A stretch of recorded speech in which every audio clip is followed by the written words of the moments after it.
Merci d'être là avec moi pour ces quelques minutes que nous allons partager ensemble. Je suis beaucoup dans l'embarras en fait. Je vais vous expliquer. J'ai eu un entretien cette semaine avec une personne qui m'a posé très clairement cette question: peut-on tout pardonner ? Et là, au fond de moi, une autre question a résonné qui était: doit-on tout pardonner ? Et cette notion du pardon, elle est tellement profonde et tellement délicate que j'aimerais vraiment poser les choses en prenant mon temps.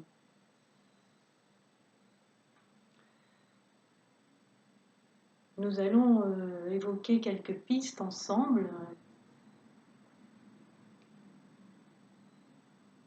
Ce sont des pistes de recherche, elles n'ont pas la vérité vraie. D'abord, il est évident que derrière le pardon se cache la notion de la souffrance. Lorsque tout va bien, on n'a rien à pardonner. Donc déjà, c'est pas très gai, et derrière la notion du pardon, il y a cette notion de douleur. Et on peut poser deux constats. Le premier constat, c'est que dans une situation donnée, plusieurs personnes vont vivre une situation donnée et elles ne vont pas souffrir de la même manière. Donc, pourquoi ? Et c'est là où on voit que la notion de l'individu est capitale. Pourquoi est-ce qu'une personne va plus souffrir qu'une autre, et donc pourquoi est-ce qu'une personne pourra plus pardonner qu'une autre? Alors en fait,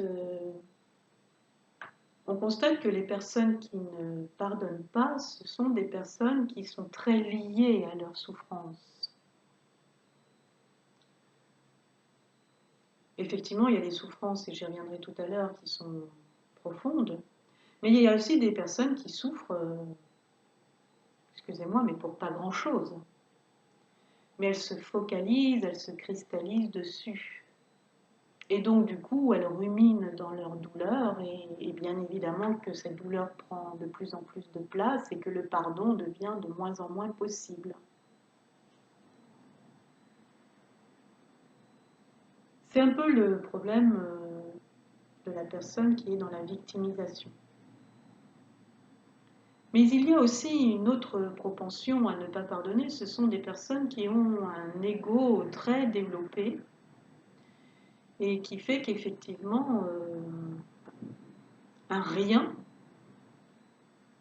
va vraiment les exaspérer et elles auront un point d'honneur à ne pas pardonner parce que le pardon est vécu comme étant une faiblesse, une faille. Ce sont notamment ces personnes à fort potentiel d'orgueil.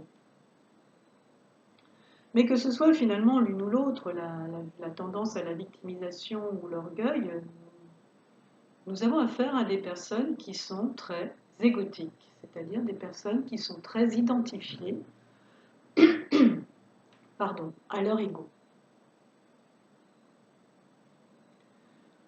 Alors, outre la notion de l'individu, il y a aussi une autre notion, c'est une notion quand même de situation. On peut constater quand même qu'il y a des pardons qui sont plus faciles.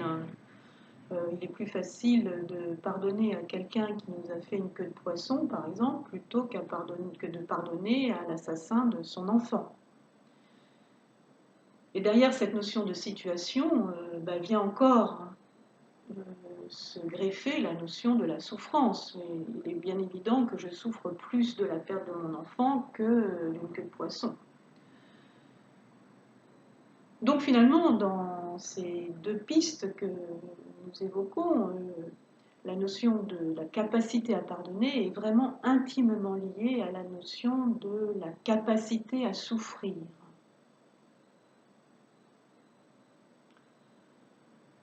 « Voici ce qui peut être dit déjà dans un premier temps pour donner son pardon. Mais maintenant, on va se positionner un petit peu à l'inverse. Recevoir un pardon, c'est-à-dire j'ai blessé quelqu'un et cette personne va me pardonner. Eh bien, on peut constater dans ce cas-là à quel point le fait d'avoir le pardon de quelqu'un, ça fait du bien, ça détend la relation, ça donne envie d'aller dans la gratitude, on passe l'éponge sur quelque chose, ça donne une notion de renouveau, de libération. En fait. Donc ça veut dire aussi que si moi je ne suis pas capable de donner mon pardon, je ne suis pas capable de libérer la relation de ce poids de douleur. Alors ça me revient quand même directement sur moi. Qu'est-ce que je fais de ma souffrance? Je m'en nourris ou je fais tout pour essayer d'en sortir et m'en libérer. Et cette libération, l'acte de cette libération, ça sera donc le pardon. Parce que finalement, quand je ne pardonne pas à l'autre, qui est-ce qui souffre le plus? C'est pas l'autre, hein, en fait, c'est moi qui mijote en quelque sorte dans ma douleur. Donc ça veut dire que je n'ai pas cette capacité de m'auto-libérer de cela. Le pardon a donc cette vertu d'ouvrir, hein, d'apaiser, et de m'ouvrir et de m'apaiser.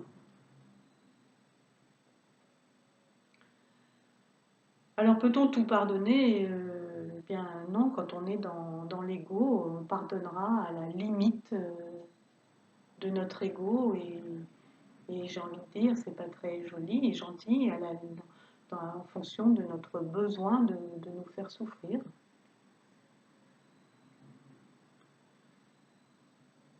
Et enfin, juste, je voudrais aborder cette notion du doit-on tout pardonner? Là, ça ramène à une notion quand même de responsabilité, parce que là, je vais prendre l'exemple des enfants. Lorsqu'on pardonne tout aux enfants, du coup, ils peuvent tout faire. C'est justement nos limites. Tout est possible puisque tout va être pardonné. Et c'est là où on voit qu'effectivement aussi cette notion du pardon ramène à une notion de responsabilité que je développerai dans un autre point.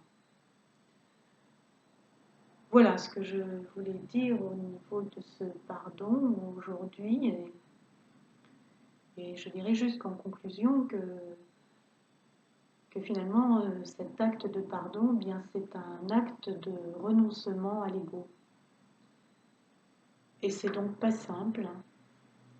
Et c'est donc pour ça que je dirais que l'on n'est pas forcément en capacité de pouvoir tout pardonner. Bon, je voulais vous remercier pour cet échange et ce moment ensemble.